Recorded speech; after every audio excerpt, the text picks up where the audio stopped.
For Thornhill. Positive, optimistic, hopeful vision for public life isn't a naive dream. It could be a powerful force for change. If Canadians are to trust their government needs to trust Canadians. Those are the words of the Prime Minister in 2015. These people, very often misogynistic, racist, women haters, science deniers, the fringe. Same Prime Minister 6 years later as he fans the flames of an unjustified national emergency. So, Mr. Speaker, when did the Prime Minister lose his way? When did it happen? You're right, Honourable Prime Minister. Mr. Speaker, Conservative Party members can stand with people who wave swastikas. They can stand with people who wave the Confederate flag. We will choose to stand with Canadians who deserve to be able to get to their jobs, who be able to get their lives back. These illegal protests need to stop, and they will, Mr. Speaker.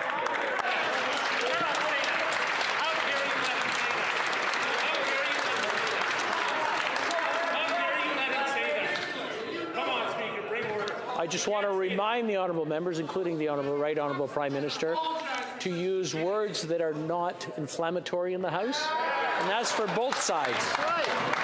We have a point of order. The honourable member for Thornhill. Mr. Speaker, I am a strong Jewish woman and a member of this House and a descendant of Holocaust survivors, and I have never it's never been singled out, and I have never been made to feel less, except for today when the Prime Minister accused me of standing with swastikas. I think he owes me an apology. I'd like an apology, and I think he owes an apology to all members of this House.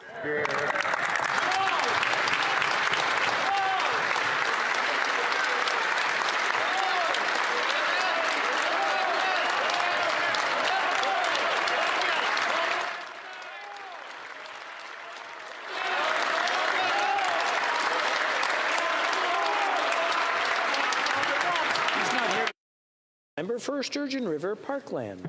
Mr. Speaker, I've never seen such shameful and dishonourable remarks coming from this Prime Minister. My great-grandfather flew over 30 missions over Nazi Germany. My great-great-uncle's body lies at the bottom of the English Channel. There are members of this Conservative caucus who are the descendants of victims of the Holocaust. For the Prime Minister to accuse any colleague in this House of standing with the swastika is shameful. I'm giving the Prime Minister an opportunity. I'm calling on him to unreservedly apologize for this shameful remark.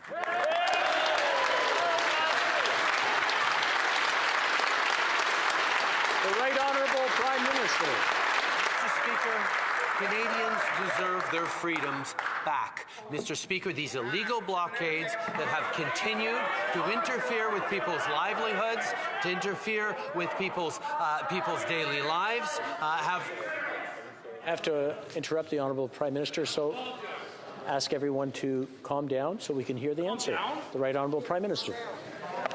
Mr. Speaker, the measures put forward in this Emergencies Act are proportional, are responsible, and quite frankly, are completely folded within the Charter of Rights and Freedoms. The steps that we are taking are important and measured to restore order and freedoms to Canadians in this country. That is exactly what we are doing. Well, member for Sturgeon River Parkland. Mr. Speaker, the lack of an apology from that Prime Minister speaks volumes. I have given this Prime Minister an opportunity to retract a shameful remark where he would accuse any honourable member of this House to stand with a swastika. As I said before, we have colleagues who are the descendants of victims of the Holocaust. I'm giving the Prime Minister one more chance. Will he apologize to all members of this House? The Right Honourable Prime Minister. Mr. Speaker, the members of the Conservative Party are calling to us to take more action over the past 2 weeks on this. They continued to stand with and encourage these illegal blockades. Mr. Speaker, Canadians are watching carefully and see exactly where the Conservative politicians who've stood with those blockades are standing. We will stand on the side of Canadians who deserve their lives back, who deserve their livelihoods back. Member for Sturgeon River Parkland. My apologies, Mr. Speaker. I didn't write these out. But the fact is, I don't know how any member of the government caucus can stand by This Prime Minister, when he accuses honourable members of this House of standing with a swastika, I'm calling on all members of the Liberal caucus to denounce the Prime Minister. I have given him 2 chances to apologize. He has refused to apologize. Mr. Prime Minister, apologize.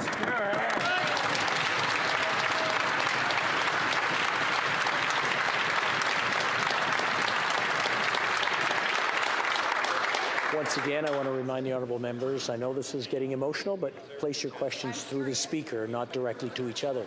The Right Honourable Prime Minister. Thank you, Mr. Speaker. These illegal blockades have been going on in Ottawa for 20 days now.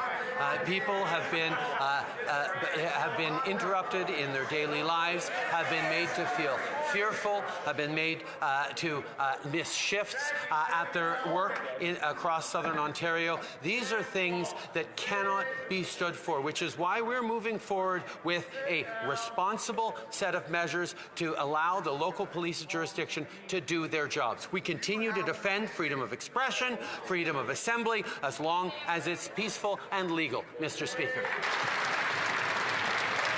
Rising on a point of order, the honourable member for Regina Capel. Thank you very much, Mr. Speaker. And I just want to carry on with the point that was made by my colleague from Thornhill. You'll know, Mr. Speaker, that when comments made in the House are so injurious, so insulting, and so unparliamentary, they rise to the level of a question of privilege, Mr. Speaker. And as you know, you have the ability to rule on that immediately. What the Prime Minister did, I won't even go into the hypocrisy of the man who did blackface so often he can't remember it, accusing somebody else of doing anything remotely racist. But his comments made to a Jewish member of this House are beyond unparliamentary. They are reprehensible, and I would ask that you rule that this rises to the level of a question of privilege, and I am prepared to move the appropriate motion, Mr. Speaker.